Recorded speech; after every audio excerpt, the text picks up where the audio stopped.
Buenos días, yo soy Jaime Solano, el cuarto y último ponente de la mesa. Yo represento a una empresa que se dedica a proveer de servicios tecnológicos para instituciones culturales, sobre todo en el mundo de las aplicaciones móviles. Y también soy profesor en la Universidad Carlos III, precisamente de esto, en la Facultad de Comunicación Audiovisual. Gracias por estar aquí, buenos días. Gracias también a la organización. Santiago me dijo que a mí me tocaba un poco dar la visión aquí de la empresa, ¿no? La empresa que, como decía antes, pues se dedica a proveer de estos servicios a instituciones culturales o ciudades, ¿no? Vamos a ver, yo la primera pregunta que me hice fue cuando un poco empezamos a escuchar temas de Smart Cities, escuchamos temas que tienen que ver con energía, sostenibilidad, tratamiento de aguas y la cultura, ¿no?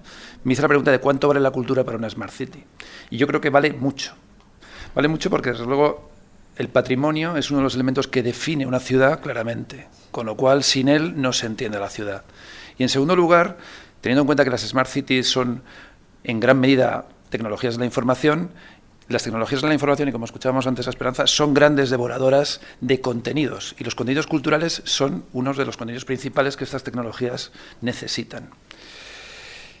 Yo también me he traído aquí algunos datos. La pasada semana se presentó un informe de la Fundación Orange, que, bueno, el decimotercero que se presenta, que se llama España, y que, bueno, ya recogía en sus datos que aproximadamente de los 5 millones de aplicaciones móviles que existen en el 2013 o existen en el 2013, el 36% correspondía a lo que sería cultura, ocio, etc. Otro dato que también me parece interesante para ambientar simplemente es que en otro sector donde también la cultura tiene mucho que decir, no solamente el turismo, sino también la educación,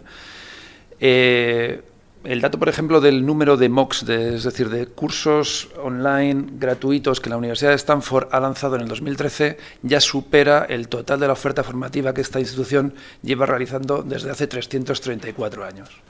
¿Vale? Esto da una imagen, una idea de la velocidad a la que va.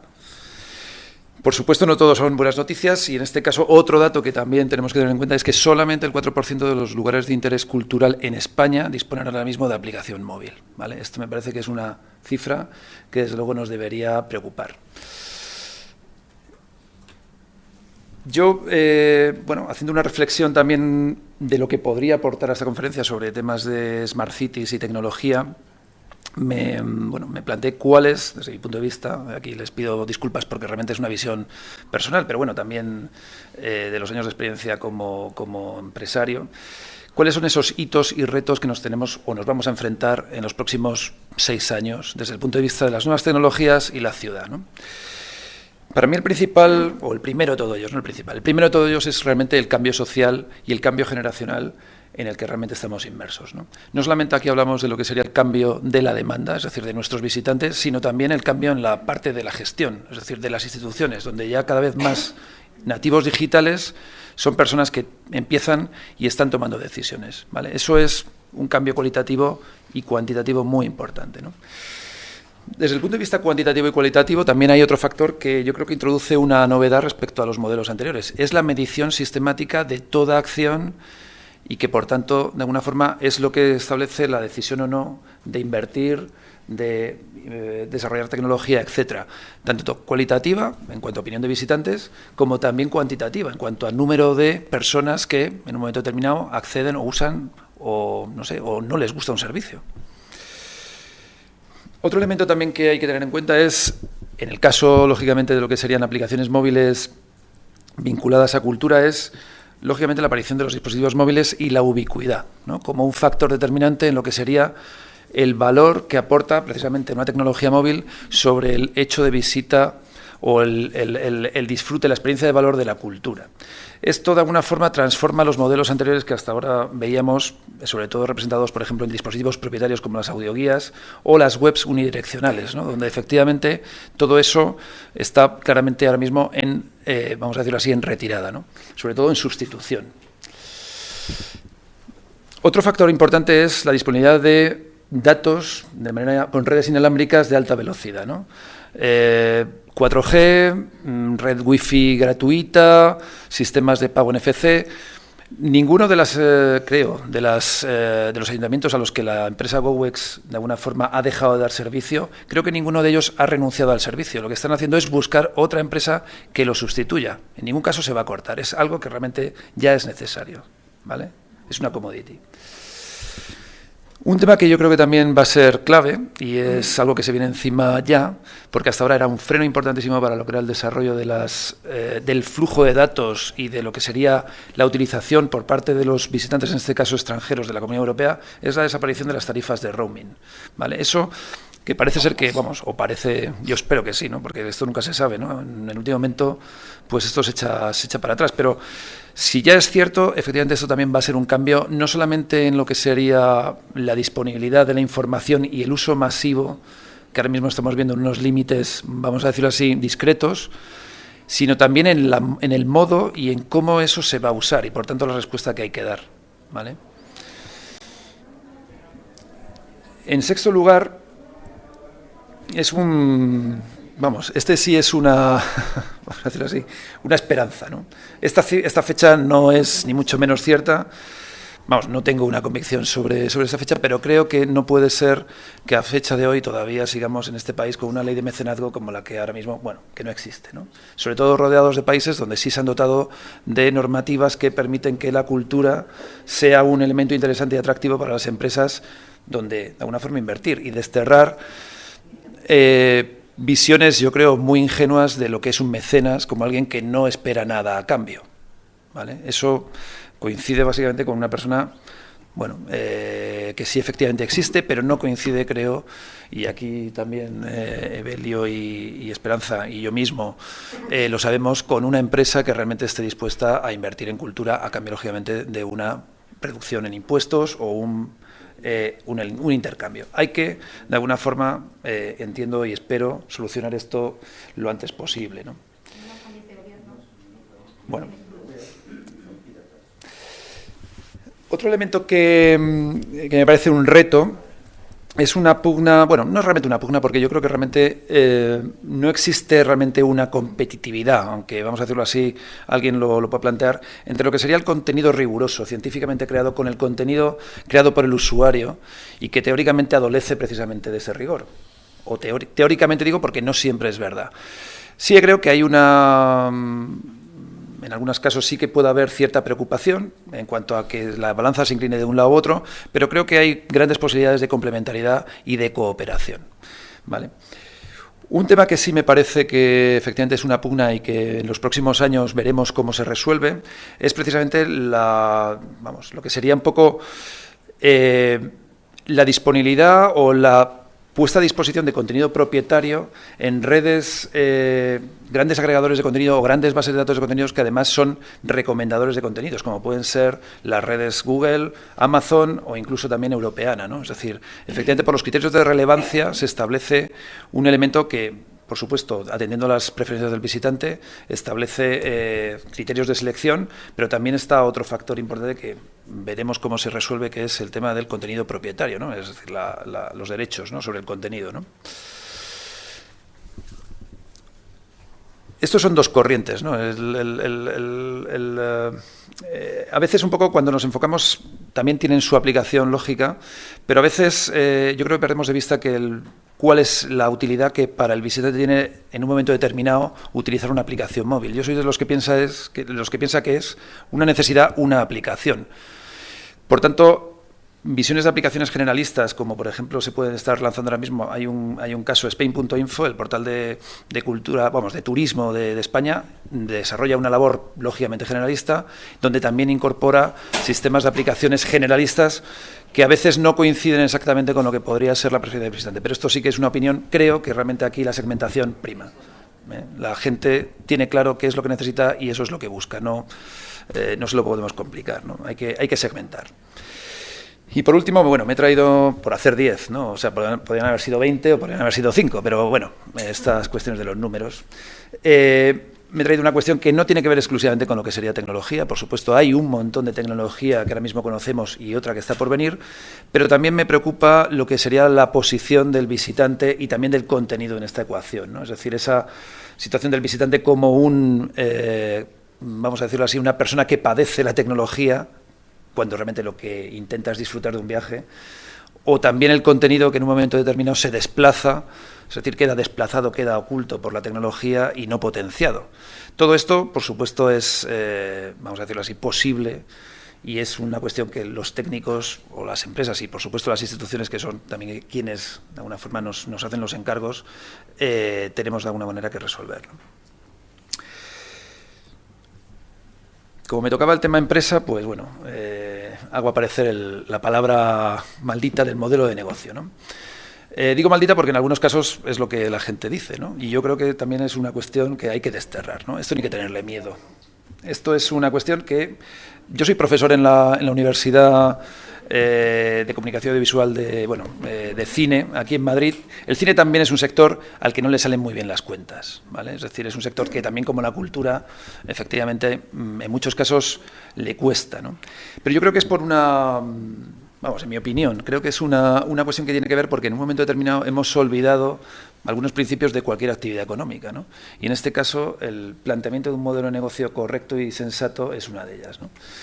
Todo modelo de negocio parte de una propuesta de valor, es decir, una propuesta que tiene que ver con qué es lo que yo voy a ofrecer a mi audiencia para que esta audiencia tire del negocio, vamos a decirlo así, que sería lo ideal en todos los casos, ¿no? Pero realmente la realidad es que todo esto empieza con un empuje, ¿vale? Es decir, no nos engañemos, esto no ocurre así, excepto en casos, vamos a decirlo así, muy escogidos, que no tengamos de una forma que empezar apostando, que empezar gastando, ¿vale?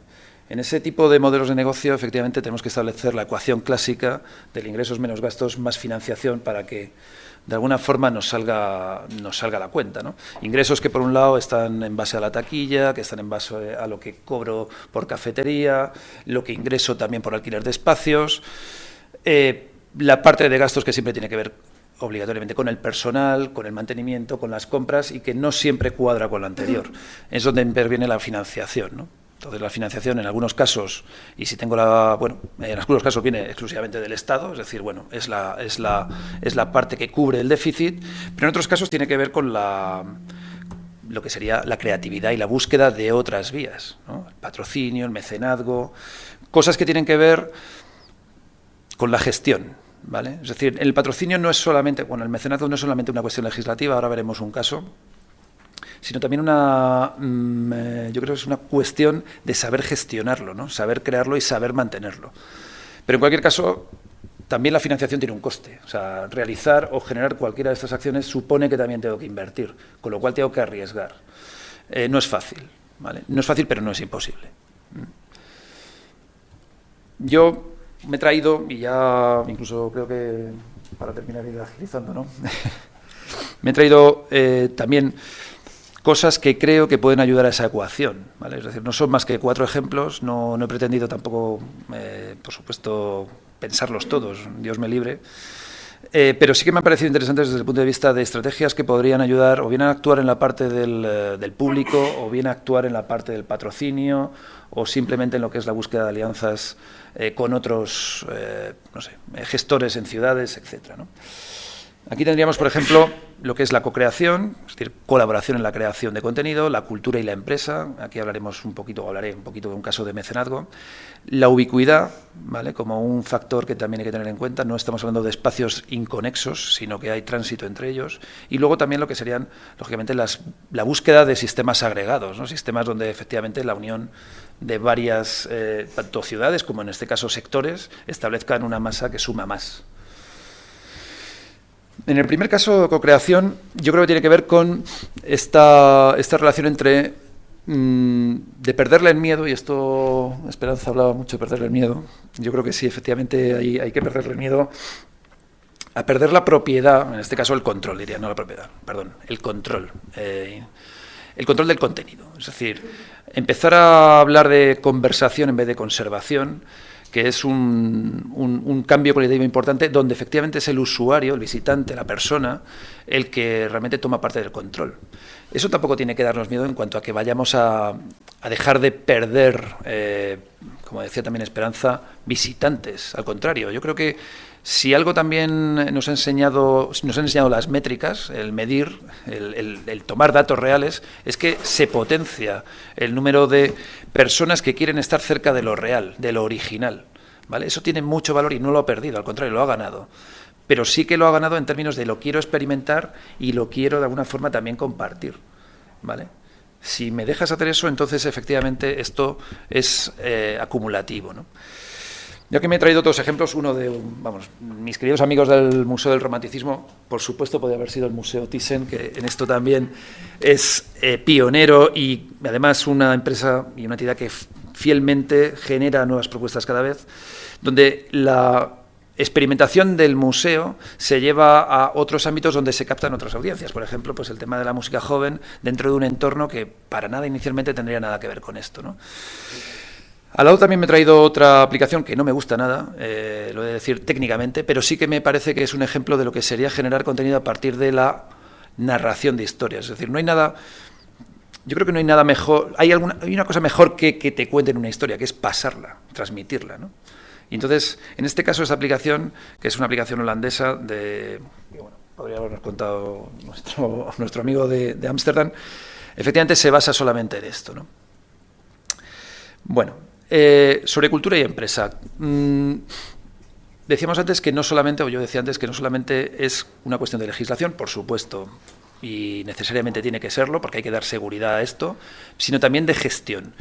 Aquí me van a permitirme que yo de alguna forma me haga publicidad a mí mismo con un caso que hemos desarrollado y que estamos de alguna forma impulsando con un patrocinador que es Fundación Orange y que financia lo que sería una acción que permite a las ciudades, a muchas ciudades de España, empezar a publicar aplicaciones móviles al mismo tiempo que se dotan de una aplicación que les permite hacerlas evolucionar y también integrarlas en su cadena de valor, ¿vale? Estamos trabajando con Ávila, con Segovia, con Cuenca, Ibiza, Santa Cruz de Tenerife, es decir, y la idea realmente, y sinceramente nosotros aquí lo que hemos hecho ha sido aprender mucho del patrocinador, es decir, de esta empresa, es decir, entender cuáles eran las necesidades o lo que ellos buscaban e intentar siempre de alguna manera, pues estar ahí para que hubiera una situación de doble ganancia, ¿no?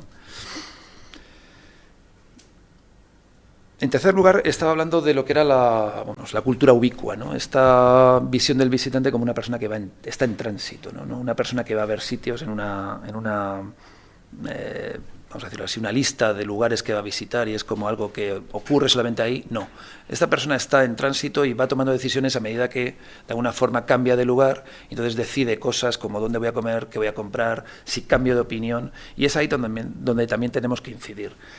A esta persona también le gusta este visitante ideal, diríamos, le gusta esa situación de juego, ¿no? Es decir, esa decisión, esa búsqueda un poco a veces del tesoro, de lo escondido, con lo cual es importante que también ahí actuemos sobre esa necesidad de nuestros visitantes para, de alguna forma, fomentar y potenciar esa filosofía, ¿no? Aquí me he traído dos cosas. Una que, son dos cosas que tienen que ver, se han realizado en Cataluña, temas que tienen que ver con QR, que es una tecnología que yo creo que todos conocemos, que te permite precisamente de una manera muy fácil linkar elementos, y luego otra que es una aplicación que se desarrolló por la Fundación Miró, que es precisamente para llevar fuera de lo que era el entorno de la Fundación, todas las reproducciones de las piezas de Joan Miró al metro de Barcelona, y que de ahí se estableciera realmente un diálogo con los lugares donde o bien se realizaron estas pinturas o bien de alguna forma tuvo que ver la acción creativa de Miró, ¿no? Me parecen buenos ejemplos de cómo luego el museo sale y además conecta a la ciudad y la ciudad también se beneficia, ¿no? Ese sería el cuarto y último asunto, o último punto, que son los planes integrales, ¿no? Esto tiene mucho que ver con ciudades. Yo creo que en esto muchas ciudades están haciendo grandes esfuerzos, están desarrollando planes integrales. Los planes de Smart City son en sí mismos un factor de alguna forma de renovación de estos planes. Hay temas que tienen que ver, lógicamente, con lo que es la cadena de negocio, de valor, en este caso, que sería centrales de reserva y venta que están conectadas o que le facilitan al visitante lo que es este tránsito de un punto a otro, y también temas que tienen que ver con la conexión entre patrimonio, cultura y otros sectores como pueden ser la educación, que lo citaba antes, el turismo o la movilidad, ¿no? Aquí, la verdad, no me he traído ningún ejemplo. Lo único que he hecho ha sido buscar en Google las dos palabras city y culture. Y lo que me ha salido ha sido esta página que, bueno, aglutina ciudades de todo el mundo, de Asia, de Norteamérica, de Sudamérica, de Europa, pero lo que más me ha sorprendido es que no hay ninguna ciudad española en toda esa lista. Bueno, yo no sé, realmente no sé lo que debería darnos, ¿no? Yo quiero acabar simplemente también con una visión más o menos optimista. El padre de la web, Tim Berners-Lee, ha dicho que el futuro siempre es más grande que el pasado. Que alguien, de alguna forma, que ha sido uno de los impulsores de lo que hoy en día se considera el tercer o uno de los 3 inventos más importantes de la humanidad, junto con la agricultura y la rueda, es Internet, dicho por las personas que habitan este planeta, pues me parece muy esperanzador, sobre todo si pensamos que efectivamente tenemos mucho por hacer, pero yo creo que tenemos los medios, ¿vale? Quiero ser optimista en ese sentido y, bueno, pues con eso, con esta visión quiero concluir. Muchísimas gracias, Jaime.